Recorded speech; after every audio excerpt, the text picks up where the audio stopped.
This is Daniel Poppy, host of How to Write Good. Thanks for listening to the following broadcast on Public House Media.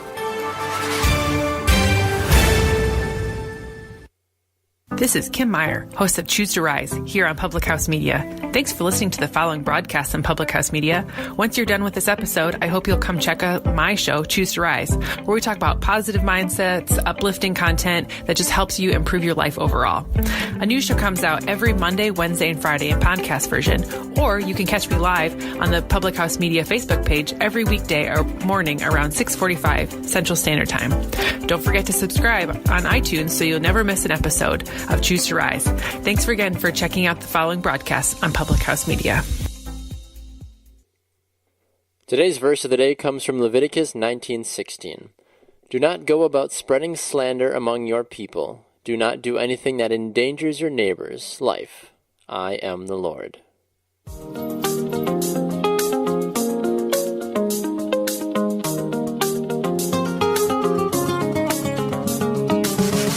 Good morning and welcome to another edition of the Verse of the Day podcast. I'm your host, Baxter Colburn. The show is presented by Public House Media. Before we jump into the show today, I've got a couple of quick announcements for you. Verse of the Day is now featured on iHeartRadio, so you can check it out on the iHeartRadio app or going to iHeartRadio.com, as well as we are on Apple Podcasts, Google Play Podcasts, Spreaker, and thephmedia.com as well. Please give our Facebook and Instagram pages a follow. Those are the best ways to catch new shows every single day and get access to our daily shareable Verse of the Day graphics made just for you to share with your social media channels. Finally, of course, if you have a verse that you'd like us to cover here on the Verse of the Day, please send our Facebook or our Instagram a direct message or email the show at verseofthedaypod@gmail.com. Our verse today is a cross-reference once again to the Ten Commandments. We've been seeing this all week. It is talking this time about do not murder. A common theme we've seen these last couple of days here on the verse of the day, these cross-references with the Ten Commandments in Exodus. Remember, this book of Leviticus is written by Moses, and this is God talking to Moses about all the laws that he has just given out and how he wants his people, the Israelites, to behave accordingly. So it might seem like a no-brainer to many people, don't kill another person. Unfortunately, our sinful human ways have had our hearts broken numerous times because of killing and murdering of innocent lives. We all know this to be true, of course, especially in today's world. We can go all the way back to early days in the Bible, seeing Cain killing Abel early in the Bible, and that really kind of started to have things spiral down a negative funnel after that. King David, many people love and know King David, and all his majesty and all his splendor will go down as a murderer. Don't forget that, unfortunately. He did so many amazing things, and please remember King David not as a murderer, but as a servant of God and doing so many amazing things. But do know he does have murder on his resume, unfortunately. He had the husband of Bathsheba, Uriah the Hittite, killed on the front lines of battle so he could be with the woman he was lusting after, even though he knew that Bathsheba was married to Uriah. He knew what he wanted, and he had him killed so that way he could then get what he wanted. His sinful nature, his sinful desire got in the way. There are countless times in the Bible and in our modern world that murder has taken the life of someone who was doing good for the world at that time. Just to name a few, John F. Kennedy, Martin Luther King Jr., just to name a few very influential people that had their lives end shortly because of someone's sinful, murderous ways. I think, though, that the first part of this verse is very, very important. Yes, murder is, of course, something we need to know not to do, and thankfully, it's not as prominent as it once was. It still is out there, of course, but it's not something a lot of us encounter on a daily basis. So I think this first part of the verse is very important, especially for those of you that are younger listeners, or for those of you that are listeners that have kids as well, too, especially in middle and high school. Those years are so formative for a person's life that we really can get swayed to just do just about anything, really, if the right person tells us to do something. When we talk badly about someone, it can really have two different outcomes on how that person reacts. The first is that person can be affected by the negative talk and can believe those words regardless if they are true or not, and really begin to stunt their growth as a person, as a Christ follower, and drop deeper and deeper into a dark place that they think that has no escape route out of. Or, my personal favorite, people will talk those negative words at that person, and then that person will take those negative words and use them to fuel their dreams, their goals, and motivation for becoming a better person each day in their life, in their work, their family, and everything else that we encounter on a daily basis. Stop me if you've heard this before, the golden rule.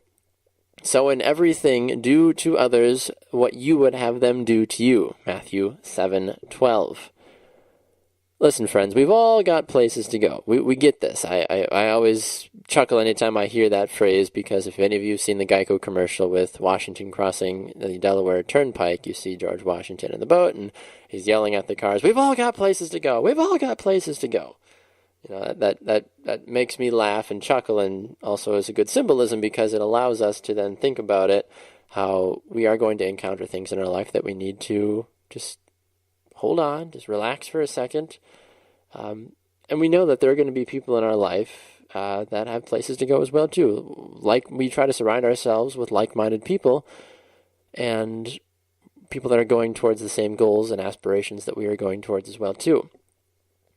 Some of us, unfortunately, will use slander, murder, and in very extreme cases, and just downright terrible actions to deter others from trying to reach our similar goals, whether that be in our career, whether that be in relationships. I know numerous relationships that have been sabotaged because one party, one guy or the girl, would sabotage someone else that was interested in the same person, and then it just, so they could get what they want. In my experience, though, when two or more people are chasing the same goals, and they feed off each other in a sense, really, you start working together to become the best each person can be towards that specific goal. And it only becomes an even bigger benefit to everyone else around them as well, too. Think about that. When you and another person are both trying to be the best conservative recycler in your neighborhood, you and the family, the Joneses across the street, are both trying to be the best recyclers. Well, you're only doing good for the neighborhood. You're helping inspire other people, because you and your family and the family across the street have taken this pledge to help clean up the neighborhood. There are good things that can come out of this. It's not a competition to see who can pick up the most recyclables. It's how can you help the community? How can you make a difference? We hear this phrase all the time, tossed around in so many different areas, but you hear the common phrase from Proverbs 27:17, iron sharpens iron. We need to build each other up, not tear each other down when we are trying to achieve something great in our lives. I've never found success when I've tried to accomplish something on my own. When you bring others alongside you that are just as excited about building each other up and achieving a common goal like you are, whoo, man, the rewards are so much sweeter, I promise you. Here's a little secret that I want to share with you today before we go. Myself included, oftentimes I forget this. God is always running with us and willing to help us achieve our goals. So don't close him out of the race. Go to him in the hard times, and remember that when we build each other's up in the name of God, we are creating kingdom value, and we are bringing more glory and honor to God through our actions.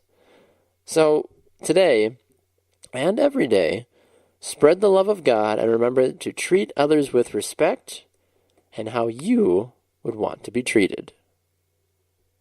You've been listening to the Verse of the Day podcast, hosted by Baxter Colburn on Public House Media. Don't forget to subscribe on iTunes so you never miss an episode of Verse of the Day. It comes out 7 days a week, 365 days a year. The podcast can be found by subscribing on Google Play Podcasts and wherever good podcasts are found.